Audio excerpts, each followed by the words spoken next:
Major Margareta Ivarsson is the command secretary for spiritual leadership development, social justice representative, and KeepSAfe coordinator at the Salvation Army of Greater New York. And she wears many different hats. We're going to find out everything she does today. I know you wear like 25 more hats than that. Anyway, when we hear Salvation Army, most of us think of the red kettles and the bells and monies being collected on the streets at holiday times, during Christmas time. But the Salvation Army is this and so much more. They have a tagline: the Salvation Army meets human need wherever, whenever, and however we can. From disasters, homeless shelters, financial assistance, food pantries, services for vets, and so much more, including human trafficking. The Salvation Army joins with international partners of survivors and activists to combat the injustices of human trafficking. And today, Margaretta and I are going to discuss P.E.A.R.L Essence, their extraordinary anti-human trafficking program, initiative, boots on the ground. Remember these words. Remember, warrior, you hear this: being present. And we're going to get into this in more depth. P.E.A.R.L, P-E-A-R-L, stands for purposed, empowered, appreciated, respected, loved. I'm going to have all of this in the body of the video, so don't despair, anybody, because there's a lot of information. You're going to take your time when you see this video, and you're going to look at all the links. Now, the website is salvationarmyusa.org. Also, keepsafe.usaeast.org and pearlessence.ny on Facebook and Instagram. Again, everything will be in the body of the video. There's a lot of information, including links. Now, this is a link. This is very important, to the donors wish list, but we'll get into that. But we need donors, donations, whatever. We'll talk about it. Welcome, Margareta Ivarsson, to the Warriors. Thank you, Lynn. It's such a privilege to be here. You did a lot of good reading up on the Salvation Army. Very often I have to tell the story before we can start the interview. It's been wonderful to learn to know you a little bit. I have my homework you gave me. You have the folder. My folder. Anyways, it's a pleasure to be here. And I'm so excited that you thought of us in incorporating us in your important work on the ground for survivors. And I love that you call it Lynn's Warriors, because I think that we can synergize with that in the Salvation Army, to be warriors on the ground. Actually, makes perfect sense. I was meant to be. Now, we have a lot. We have to jump right in. We have a lot to discuss. Sure. But first, Margaretta, I want to know, we want to share. What do you want to tell us about you? It can be anything you want. It can be about your career, where you grew up, how you got started in all of this. I think it's always very important for people to understand where this passion comes from, this devotion, this, advocacy work. Well, I come from Sweden originally. I grew up in a wonderful, loving Salvationist home, and with parents who were really activists on the ground. They had their regular jobs, but they spent all their free time to work in the Salvation Army and to work for a better situation for our neighbors and people in the community. I lived in the same community actually over 60 years. Wow. I moved out of that community, moved to Stockholm for education, music education, and ended up in the United States when I became an officer in the Salvation Army, and I now serve as an officer, which is an ordained pastor in the Salvation Army for 24 years, and all kinds of different spheres, always based on community work, always based on trying to give what I have been given in life to others, trying to share my testimony about my faith, which is so, so important. I grew up in a community where prayer was just something you did around the table. It wasn't something you had to go to church to do. Like, we prayed for each other, and we prayed for our community, and we prayed for others, that our actions would be what we are speaking about when we speak about faith. So that is really important to me. And right now I'm stationed here in Greater New York since 2019. I came back. I've been in this area a lot in my officership. I came back in 2019. And human trafficking, anti-human trafficking work is a big part in spiritual life development for all pastors, because I believe that our inner life has to do with our activism in very important ways that I think our society today don't realize. You cannot help somebody else when you're not whole on the inside. And that's true for all of us, not just for survivors or people who have been in trouble with the law maybe, but the truth is that we have to have something inside of ourselves to give to others. So that's basically where I'm coming from personally in this. So, Margaretta, you're like an angel warrior. That's what you are. No. I'm a human being. I'm a human No, because being. you touched upon something I think about a lot, which is Uh-huh. it applies to everybody. We have to heal within, Yeah. find purpose within before we can really do anything else, right? Yeah. And That's where it starts. And I think if more people were taught that as you're doing, we could be so yeah. much more successful in our communities. Yeah. I'll take an example from history, if you don't mind. Because very many people don't necessarily know Salvation Army history, like what you see on the street. That was my But next question. Give us the yeah, history. really? Yeah, you read my mind. Yes, you make it Yeah. easy for me. So if you think about doing the most good to the most people in the most need, that's something you hear a lot in the United States and Salvation Army, and that's basically maximize goodness to the world based on our faith, right? And one of the things that I think about specifically in the trafficking world, because that is a question I get a lot: how did Salvation Army end up working with trafficking survivors? And there was this story in 1865. There was Salvation Army started in London East End, and William and Catherine Booth, they preached to the masses on the street. They weren't allowed in the churches because they smelled too bad. They were just the lowest of society. The Victorian England had no time for them. But when they were saved and got transformed in their lives, they put uniforms on them and they became an army of good, if you will. And at one time, there was a young girl who was only like 13 years old who was fleeing from a trafficker. Prostitution was very prevalent in Victorian England. 13-year-olds were sold by their parents to a cheap penny into state brothels, and it was all approved by government. So this girl got out and she slept on the Salvation Army doorstep till they opened the door in the morning. And then she said, I want to speak to William Booth, who had founded this organization. Because somewhere she knew that would be a way out. And he wasn't in. His son was in. His son Bramwell took this lady into his office and listened to her. And from there, they already had rescue homes and stuff like that going. So they helped her. But basically, and this is what I think is so good with this story, William Booth didn't stop there. Like the Salvation Army had all these rescue houses. They had all these ministries. They helped people and they tried to advocate. But he went to a newspaper person, a journalist, and his name was W.T. Stead.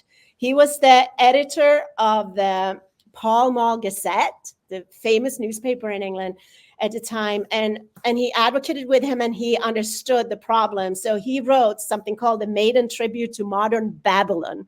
So where he actually compared Victorian England to Babylon in the Bible, which was like one of the worst places of sin, right? And got a lot of stirring public to realize that he raised awareness from here to here, really.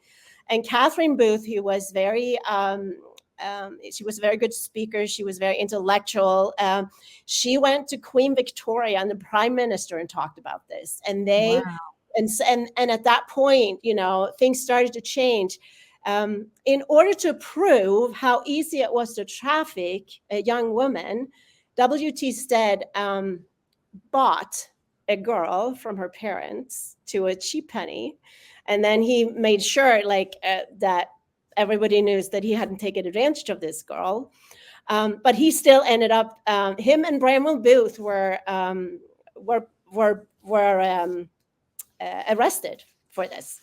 And they started to, just like today, sometimes would hijack your message and tell that they were the culprits. And actually, W.T. Stead went to prison for a short time.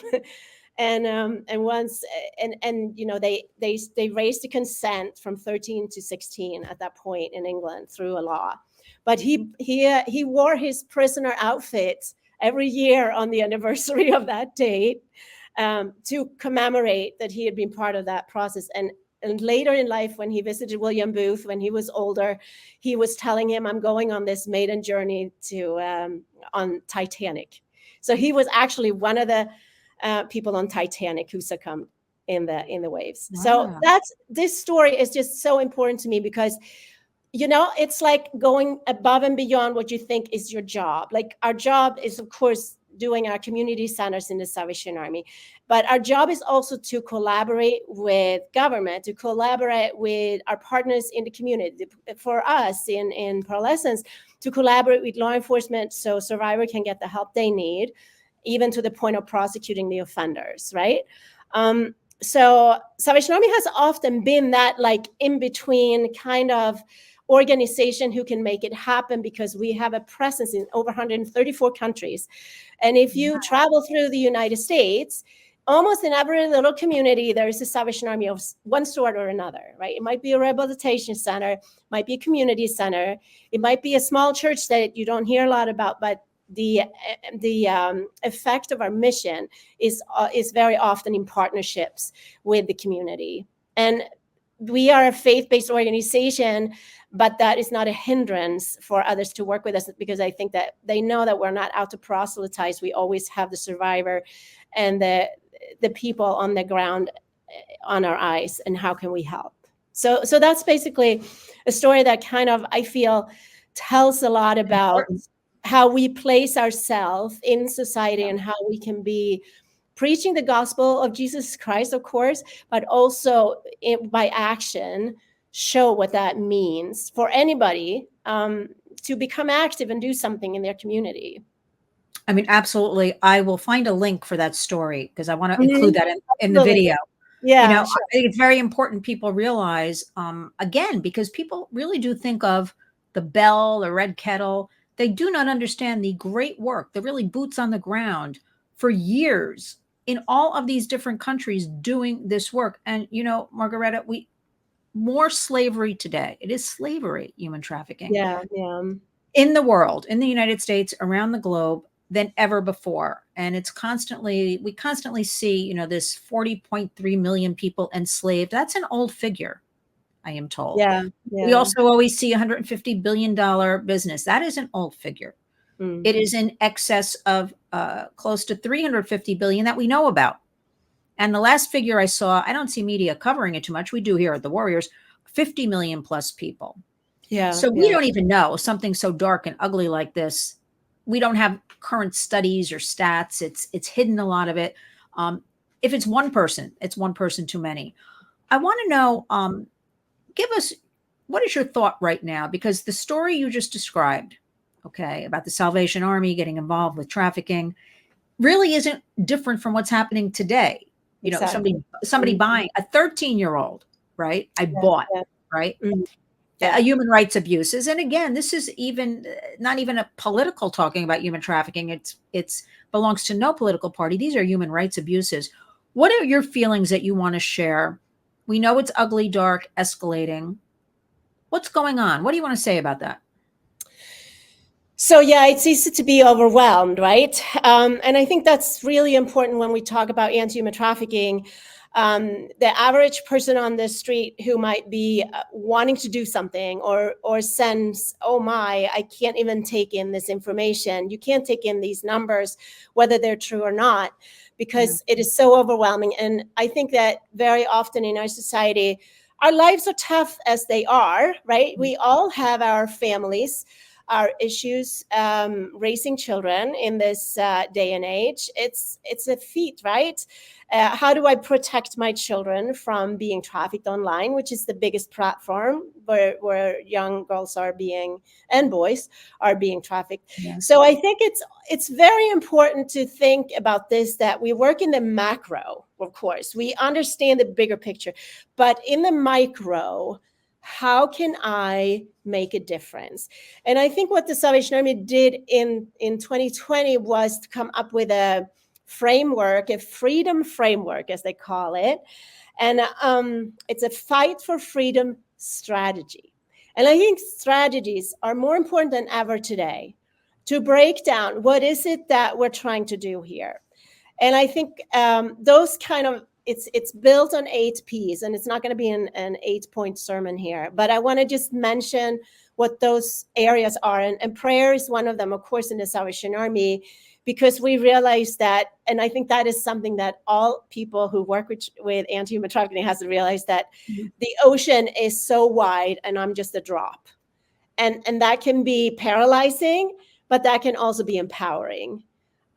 Because if we all work together, Lynn, and you know this, Lynn's Warriors, was raised up to bring that awareness, and the more you work with partners, the more partners want to work with you, right? So prayer is something that is just really fueling everything we do. And in prayer, however you pray, whatever your religion is, or your faith-based experience, you turn to a higher power and realize that I cannot do this, but there is goodness in the world based on what God has done for us that can call us into doing much more than we ever experienced or thought we would be part of. I never thought I would be working in Manhattan with this in my whole life. It was never a dream. It was never anything that I aspired to. And then yet here's the place where God placed the regular music teacher who had a calling to go into ministry. So that was my story, and your story is different, right?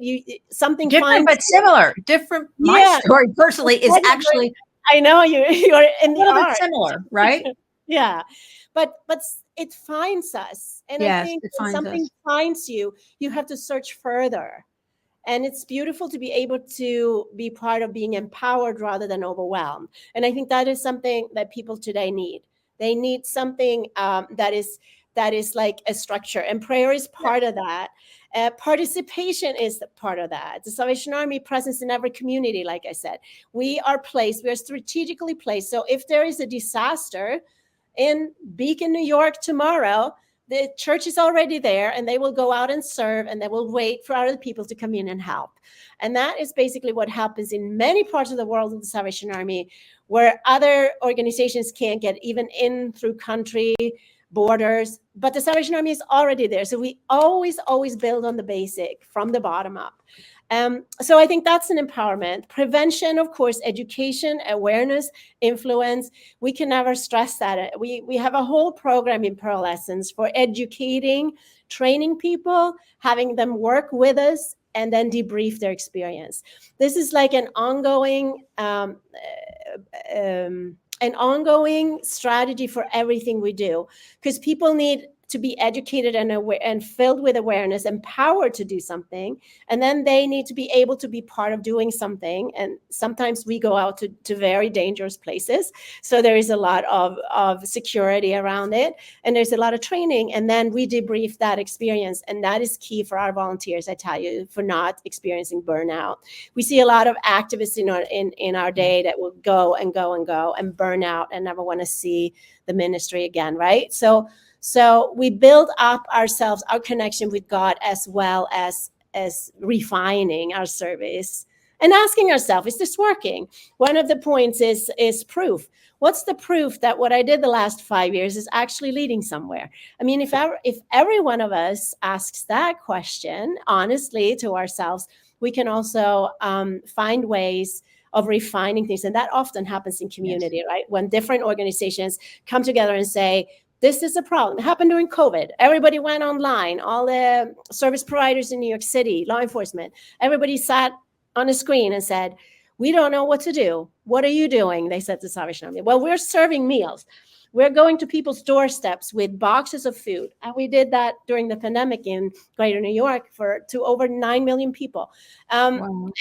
And when you tell a story like that, that gives hope to a service provider who said, yeah, we're now taking cases online. And sometimes that's easier for clients on the other end because they can hide away with their phone somewhere and get help when they are trafficked.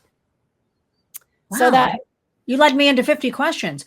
I did, right? You did, but I'm so glad. So many things, trauma, something I'm always teaching, Margaretta, is trauma is really kind of a lifelong thing. It's not like you throw a Band-Aid on something and you're out the door. It is an ongoing process, which you're describing. I also find people are better when you give them, it's like children. Children need structure. Yeah. It's like people need structure. They work better with structure. We have a lot of studies that show this structure, especially since COVID, when there was no structure, sort of.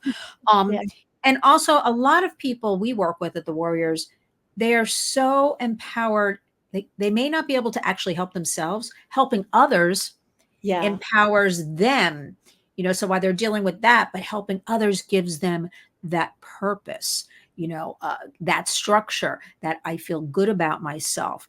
I Mm. want to focus now on Pearl Essence.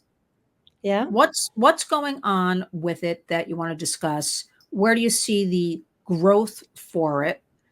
And I'll well, I'll just leave it at that because I want to hear about Pearl Mhm. Essence and the program. I was so impressed when I found out about it fairly recently.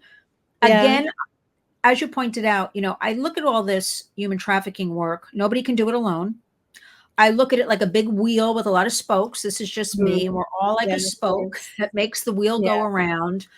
Um, and I'm just so impressed because again, you go out on this human level sometimes and deal with people, whether you want to give them a Mhm. sandwich Yeah. or whatever they need. And that is exactly our hashtag at the Warriors is community creates change. Yeah. That is exactly what is needed. While a lot of us do legislation and all that kind of work, Yeah. that's a separate thing. That's needed, right? We need laws, we need them Mhm. enforced, but the real work is really on the ground. So tell us a little bit more about Pearl Essence. Where's the program headed, going? Will it be a national, really across all? I'd like to see it across the globe kind of thing. We need Yeah, it. We well, need it. yeah, we're starting in Greater New York, right? We have Right, right. 38 community centers that we serve in the Greater New York It's a area, lot. which reaches within the 5 boroughs, but also all the way up to Kingston and Orange County, Rockland County. So we have a fairly large area in the tri-state where we have influence.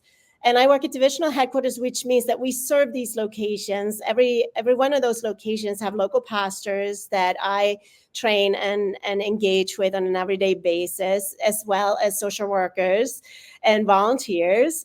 So what we're trying to say is trafficking is everywhere. It could be it doesn't look the same maybe in Kingston like it does in Brooklyn, East New York, but it's there and we need to open our eyes to it. We need to create awareness. Labor trafficking, we know, is great in certain areas.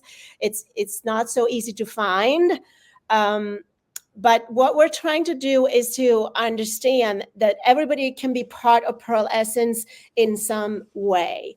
And that doesn't mean that they have to start 3 new programs. They already have a food pantry, right? They already have an intake social worker. They already serve a gazillion meals a day because that's what the food insecurity in this country is absolutely still Yes. terrible. And that is usually how we meet people the first time, right? Food insecurity, children's programs, children free daycare for people who cannot afford to make ends meet in this day and age, and there is a lot of them. So what we're trying to say that like Pearl Essence per se is an outreach initiative based in Greater New York.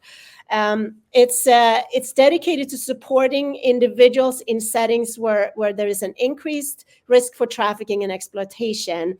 And these settings can include illicit massage parlors, strip clubs, nail salons, outdoor brothels, as we talk about what's happening on the streets in Brooklyn at night. And it is a sophisticated business. You can sell a gun once, but you can sell a human being over and over and over and over again, and you can make millions of dollars. That is the reality. So one of our goals is to cut off the demand, and that is a lifetime work, right? So some of these things, I always have a tagline on my resume. I say I want to eradicate human trafficking from planet Earth. That's So a big one. I know I put it there because I think we need to have big goals. This is a Yes. terrible industry. It should not be happening. And it is happening because people are facilitating it on all levels of society. Making lots of Whether, money. Throw in the money because they're yeah, and making whether they're doing it directly or indirectly by just keeping quiet and not speaking up. So this is something that we are all, we work on the street, pearlescence, but we also work with legislators. We have wonderful partners who got constantly, this, who go to Albany, who go to the DA, work with the DAs in the city, and we get to stand with them sometimes when they go and say, this legislation should have been passed 10 years ago. What is going on? And we raise our voices. But that's not what we are doing per se. We are working more intensely on other levels to improve life for survivors. And that's really what the heart of the Salvation Army is, the individual person.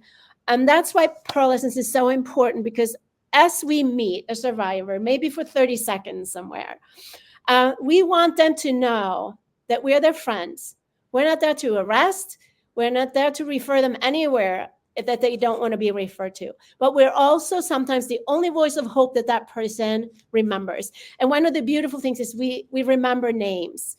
Even if somebody gives us a street name, we remember that name. And next time we come back and we meet the same person and we say, hello, Anna, it's good to see you again. And that might have been the first time in their life that anybody spoke their name and remember that they had value. And I think like those micro encounters empowers the macro, to the point of, in the United States last year, the Salvation Army anti-human trafficking programs served 3,959 survivors. That's might sound like a few or a lot, depending on where you're coming from. But if you are thinking about over 3,000 people who for the first time somebody saw them for who they were valuable human beings, right? And wanted to be with them on their journey, whatever their next step is. That is kind of what gives me hope, because there is nothing like a Russian high when an outreach, when we have met people. And very often we say at the end, is there anything we can pray for tonight for you? And very often they say, can you pray for my children? I'm concerned about them. I'm caught up in trafficking. I have children. Or can you pray for my mom right now? And we pray on a street corner in the most dangerous part of the city sometimes. And God's glory is there, because that person will forever remember that there is a higher power. Even if I will never see that person again, they will get fuel from being seen, and that they are divine creation.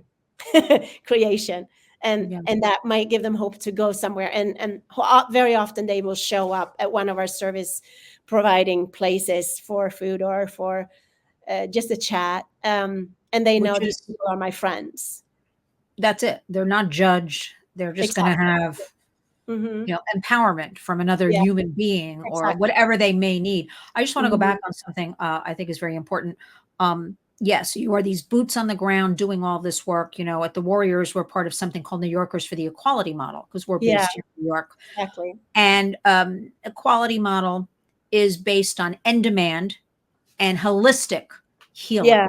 That's it in a nutshell. And you are providing that with Pearl Essence, the holistic and end demand, because we know it's bad. It's escalating. I personally am tired of hearing that. Okay.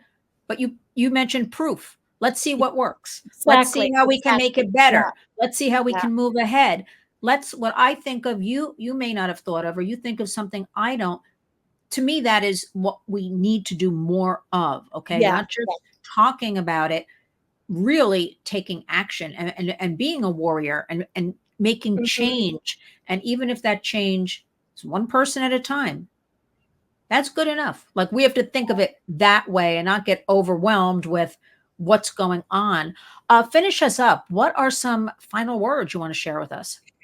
Yeah. So what I was thinking about when you said that was we have said from the beginning of P.E.A.R.L Essence inauguration that we live on divine appointments. And that's not only just my divine appointment with God every day when I pray in the mornings. It's these, when I met you, Lynn, and Lynn's warriors, here's a warrior. We can collaborate, right? Because we Right. understand the language of somebody needs to do something somewhere, and if I don't do it, it might not be done, right? It might not be what we had chosen or what we had dreamed on, but it lands in our lap and we respond to it, right? So I think that proof is important. It's also very often I get a call. We got a call from law enforcement. We're working on this. Would you be part of it? And we always say yes. Very often people close the door at 5 o'clock on a Friday. Nobody ever answers their phone anymore because the week is done. But the Salvation Army is around the clock. We cannot just like limit ourselves to sitting at a desk and doing some things. We need to be responsive to what's going on in the community. Yes. And then we need to also, of course, leverage our resources so we're not burning out. But one of the things, and you will know that this is a tough world, and William Booth had a tough world, and we have a tough world, but it's very similar. I'm always like intrigued by what his one of his speeches. He said this, and we have it on West 14th Street on our big building. This is something that I see every day when I walk by. And he said this: "While women weep as they do now, I'll fight. While children go hungry as they do now, I'll fight. While men go out to prison in and out as they do now, I'll fight. While there's a poor lost girl up on the streets, while there remains one dark soul without the light of God, I'll fight. I'll fight to the very end." And I think that that's a rallying call. And we may call it doing the most good for the most people in the most amount of need. That might be more of a contemporary language. But I guess my challenge is we can all rise up and we can all make a change in the world really by who we treat our family, our closest people, how we gather people for awareness. And I would like to just encourage people to not think that they can do nothing, but actually we have some elderly people who are wonderful who sit in their homes and pray for us when we go out in the streets. That is a ministry that just kind of fuels us. What a wonderful thing to think that this old lady is just a fighter from behind, right? In the trenches. Oh, I love that. And people can do that. We're all important drops in an ocean of love for restoration and healing. And we're destined to play our important part during a short time on this earth. Make it count. I love that. I can't really top that. I mean, I just love that. Well, Margaretta, you are such an incredible warrior. I want to thank you from the bottom of my heart. The work, the advocacy. I mean, you didn't wake up and say, this is going to be my life. I certainly was writing jingles for TV commercials. I know. I didn't think, it's all good. I didn't think, no, but I never could ever have imagined this at all. But for me, and I think for you, this is the best job I've ever had. Yeah. This is, and I'm glad you pointed out, you have to have passion. This is a 24/7, 365 job. You cannot close the door 5 o'clock. I'll leave that for another program because I have a lot of problems with that. Or you cannot be, you have to be available on weekends. It's just the way it goes, right? Because this is about people, human beings, and there's no schedules with that. But I want to thank you for helping our most vulnerable communities. So many are vulnerable today. There is such need out there. You are doing remarkable work. I want, purposed, empowered, appreciated, respected, loved. That is P.E.A.R.L essence. And I am happy to be a part of it and help you as we grow and collaborate. And again, I want to say I'll have all of the information in the body of the video, a lot of information. And let us please speak again soon, because things are changing, on a daily, weekly basis, facts and stories and needs, but we need everybody, warriors out there listening. Everybody can and must do something. This is 2024. It's a new world we live in. And we owe it to each other to help each other out. So Margareta Ivarsson, thank you so much. I'm so happy we've met and we've only just begun. You are a warrior. Thank you, Lynn. And I want to thank you on behalf of the Salvation Army at large for connecting with us and for promoting justice in the world. We are so grateful for your efforts, and we are excited to see what's going to happen in the future as we continue to collaborate and lift up those who need us the most. So thank you so much, and may God bless you and your work. Thank you. Yes, and God bless you also. Thank you so much. We will speak again soon. Thank you, Lynn. Thank you.